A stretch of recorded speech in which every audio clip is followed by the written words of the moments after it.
Sir, എന്തിനായിരുന്നു ഈ പത്രസമ്മേളനം? ജീവനൊടുക്കിയ IB ഉദ്യോഗസ്ഥ മേഘയുടെ മരണവുമായി ബന്ധപ്പെട്ട് തിരുവനന്തപുരം സിറ്റിയുടെ ലോ ആൻഡ് ഓർഡർ ചുമതലയുള്ള DCP പേട്ട പോലീസ് സ്റ്റേഷനിൽ വെച്ച് വൈകിട്ട് 5 മണിക്ക് മാധ്യമങ്ങളെ കാണുന്നു എന്ന്. വളരെ പ്രതീക്ഷയോടെയാണ് ഞങ്ങൾ അവിടെ പോയത്. പക്ഷേ മാധ്യമങ്ങൾ ദിവസങ്ങളായി നൽകിക്കൊണ്ടിരിക്കുന്ന വിവരങ്ങളല്ലാതെ പുതിയതായി യാതൊരു വിവരവും അദ്ദേഹത്തിൻ്റെ ബ്രീഫിങ്ങിൽ നിന്നും കിട്ടിയില്ല. DCPയുടെ പത്രസമ്മേളനം എന്ന് കേട്ടപ്പോൾ ഓർത്തു മുഖ്യപ്രതിയായ സുകാന്ത് സുരേഷിനെ പോലീസ് പിടിച്ചെന്ന്. അതല്ലെങ്കിൽ കേസുമായി ബന്ധപ്പെട്ട ഏതെങ്കിലും സുപ്രധാനമായ വിവരങ്ങൾ അദ്ദേഹം പങ്കുവയ്ക്കുമെന്ന്. പക്ഷേ അതൊന്നും ഉണ്ടായില്ല. തുടക്കം മുതലേ മേഘയുടെ മരണത്തിന് ഉത്തരവാദി കാമുകനായ സുകാന്ത് സുരേഷ് ആണെന്ന് വ്യക്തമായ സൂചനകൾ ലഭിച്ചതാണ്. ആ സമയം അദ്ദേഹത്തെ വേണമെങ്കിൽ പോലീസിന് കസ്റ്റഡിയിൽ എടുക്കാമായിരുന്നു. പ്രൈം സസ്പെക്റ്റ് ആയിരുന്നു അദ്ദേഹം. ഇപ്പോൾ കുടുംബാംഗങ്ങൾ സഹിതം ഒളിവിലാണ്. ഇപ്പോൾ പോലീസ് പല ഗ്രൂപ്പുകളായി പരക്കം പായുകയാണ് ഇവർക്കായി.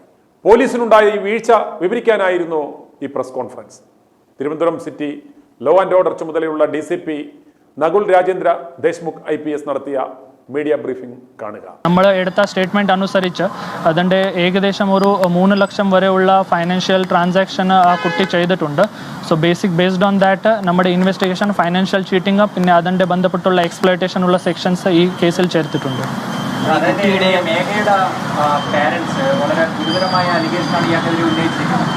അപ്പോൾ ഇതുവരെയുള്ള അന്വേഷണത്തിൽ നമുക്ക് എന്തെങ്കിലും തരത്തിലുള്ള ഈ അലിഗേഷനുമായി ബന്ധപ്പെട്ട കാര്യങ്ങൾ എന്തെങ്കിലും ഇതിൻ്റെ ബന്ധപ്പെട്ടുള്ള ഹാരാസ്മെൻറ്റ് കുട്ടിയുടെ അച്ഛനെ പറഞ്ഞ പോലെ അത് ഹാരാസ്മെൻ്റ് ഉള്ള നമുക്ക് തെളിവ് കിട്ടിയിട്ടുണ്ട്. അതെ, യെസ് ബോത്ത്. ഇതിന് തുടക്കം മുതൽ ഇയാളെ ആദ്യം അയാൾ അബ്സ്കോണ്ടിങ് ആവുന്നതിന് മുൻപ് തന്നെ പോലീസിനെ കസ്റ്റഡിയിൽ എടുക്കാമായിരുന്ന സിറ്റുവേഷൻ ഉണ്ടായിരുന്നത്. എന്തുകൊണ്ടാണ് ഇയാൾ അങ്ങനെ ഒളിവിൽ പോകേണ്ട ഒരു സാഹചര്യം ഉണ്ടായത്? ബേസിക് നമുക്ക് ആദ്യം സമയത്ത് ഇൻവെസ്റ്റിഗേഷൻ സമയത്ത് ഇത് തെളിവ് ഇത് ബന്ധപ്പെട്ട് ഒന്നും അറിയുന്നില്ലായിരുന്നു. ഇതെല്ലാം അതിനുശേഷം ശരിക്കും 27th ശേഷം നമുക്ക് ഇത് എല്ലാ കാര്യങ്ങൾ ഇത് പകുതി മനസ്സിലായി. ഇതുവരെ ഇൻവെസ്റ്റിഗേഷനിൽ എല്ലാ അക്കൗണ്ട് എല്ലാ എവിഡൻസ് ചേർത്തിട്ട് നമ്മൾ സെക്ഷൻ ചേർത്തിട്ടുണ്ട്. ആ 24th ആ സംഭവം നടന്ന സമയത്ത് നമുക്ക് ആ ഇൻഫർമേഷൻ ഇല്ലായിരുന്നു. ദർ വാസ് പ്രൈമ ഫേസി ആ എവിഡൻസസ് ഒന്നുമില്ലായിരുന്നു.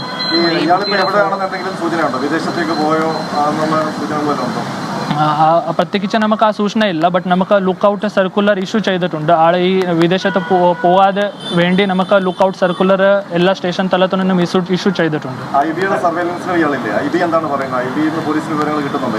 ഇത് IB പറഞ്ഞ ബ്യൂറോ ഓഫ് ഇമിഗ്രേഷൻ അവർക്ക് ഇതിൻ്റെ ബന്ധപ്പെട്ടുള്ള ഇപ്പോൾ ബന്ധമില്ല. അവർക്ക് അവിടെ തന്നെ 24th ലാസ്റ്റ് അവർ ആളിനോട് കണ്ടായിരുന്നു. അതിനുശേഷം അവരുടെ ഈ സുകാന്തിനോട് അവരുടെ കോൺടാക്ട്സ് ഇല്ല.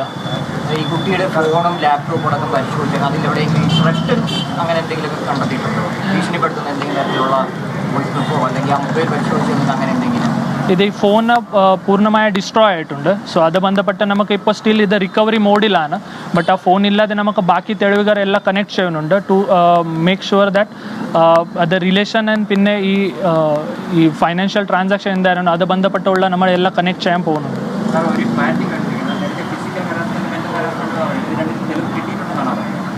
അതിൻ്റെ ബേസിക് നമുക്ക് കുറച്ച് ഇൻഫർമേഷൻ കിട്ടിയിട്ടുണ്ട്. But still based on the further നമുക്ക് ആ പ്രതി കിട്ടിയ ശേഷം നമുക്ക് എല്ലാ ഇത് പ്രതിയുടെ സ്റ്റേറ്റ്മെൻറ്റിൻ്റെ കൂടെ നമുക്ക് ബാക്കി ഉറപ്പായിട്ട് എന്തൊക്കെ നടന്നു അത് പറയാൻ പറ്റും.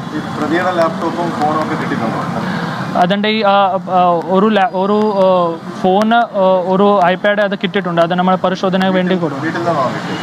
ആൾ താമസിക്കുന്ന ഒരു സ്ഥലത്ത് നിന്നും അത് കിട്ടിയിട്ടുണ്ട്. ഇയാളുടെ ഫാമിലി അബ്സ്കോണ്ടിങ് ആണ്. നമ്മുടെ ഒരു ടീം ഇയാളുടെ ഇവിടെ വീട്ടിലോ പിന്നെ ഇയാളുടെ റിലേറ്റീവ്സ് ഉണ്ടായുള്ള സ്ഥലത്ത് അവിടെ പോയിട്ട് അന്വേഷിച്ചു. അവരുടെ സ്റ്റേറ്റ്മെൻറ്റ് എടുത്തു. ബട്ട് 24th മുതൽ അവരുടെ തന്നെ കോൺടാക്ട്സ് ഇല്ല.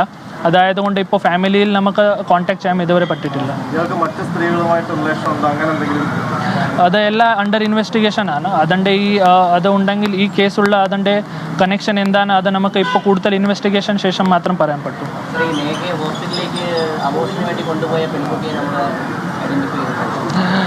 ഇറ്റ് ഈസ് ഓൾ ഇത് ഒരു സെൻസിറ്റീവ് മാറ്ററാണ്. സോ ഇത് ഈ ഡിസീസിൻ്റെ പ്രൈവസിയും ബാക്കി എല്ലാ കാര്യങ്ങൾ ചെയ്യാൻ വേണ്ടി ഐ റിക്വസ്റ്റ് ദാറ്റ് ആ എല്ലാ തെളിവുകൾ പിന്നെ അതുള്ള ഇൻഫർമേഷൻ ഇത് ഒഴിവാക്കെങ്കിൽ ഇറ്റ് വിൽ ബി യൂസ്ഫുൾ.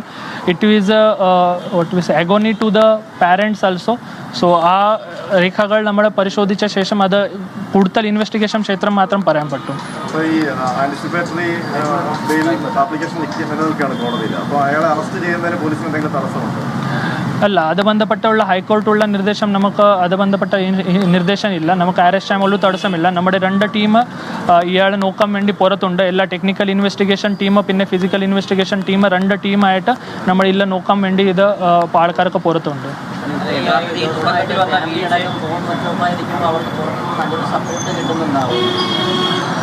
അതിൻ്റെ ആ സപ്പോർട്ട് ബന്ധപ്പെട്ടുള്ള ഇപ്പം നമുക്ക് കണക്ഷൻ ചെയ്യാൻ ഒന്നും സാധിച്ചിട്ടില്ല.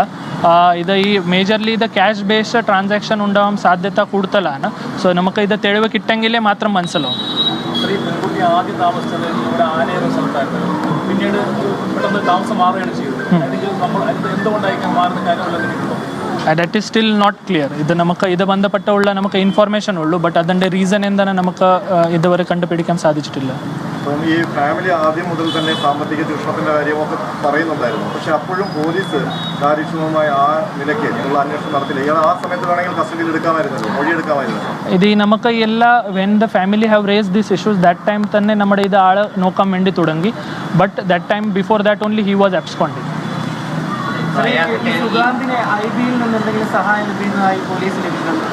No, there is no such evidence about that. നമ്മൾ ഇനിയിപ്പോൾ അന്വേഷണത്തിലേക്ക് ഉദ്ദേശിക്കുന്നത് കേരളത്തിന് പുറത്തുമൊക്കെ അന്വേഷണം വ്യാപിപ്പിക്കാനാണോ ഈ തെരച്ചിൽ തുടരാനാണോ? We are open to all investigation. It is not just restricted to Kerala. Wherever outside also, our investigation team are outside also to look for it. മുഖ്യമന്ത്രിയുടെ മകൾ വീണ വിജയനുമായി ബന്ധപ്പെട്ട വാർത്തകൾ മാധ്യമങ്ങളിൽ ഇടം പിടിക്കാതിരിക്കാനുള്ള ശ്രമത്തിന്റെ ഭാഗമായിരുന്നോ ഈ കാര്യമൊന്നുമില്ലാത്ത മീഡിയ ബ്രീഫിംഗ് എന്ന് സംശയിക്കണം.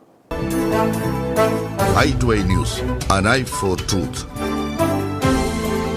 i2i News സബ്സ്ക്രൈബ് ചെയ്തിട്ടില്ലാത്തവർ ഇപ്പോൾ തന്നെ സബ്സ്ക്രൈബ് ചെയ്യുക. നോട്ടിഫിക്കേഷൻ ലഭിക്കുവാൻ ബെൽ ബട്ടണും അമർത്തുക.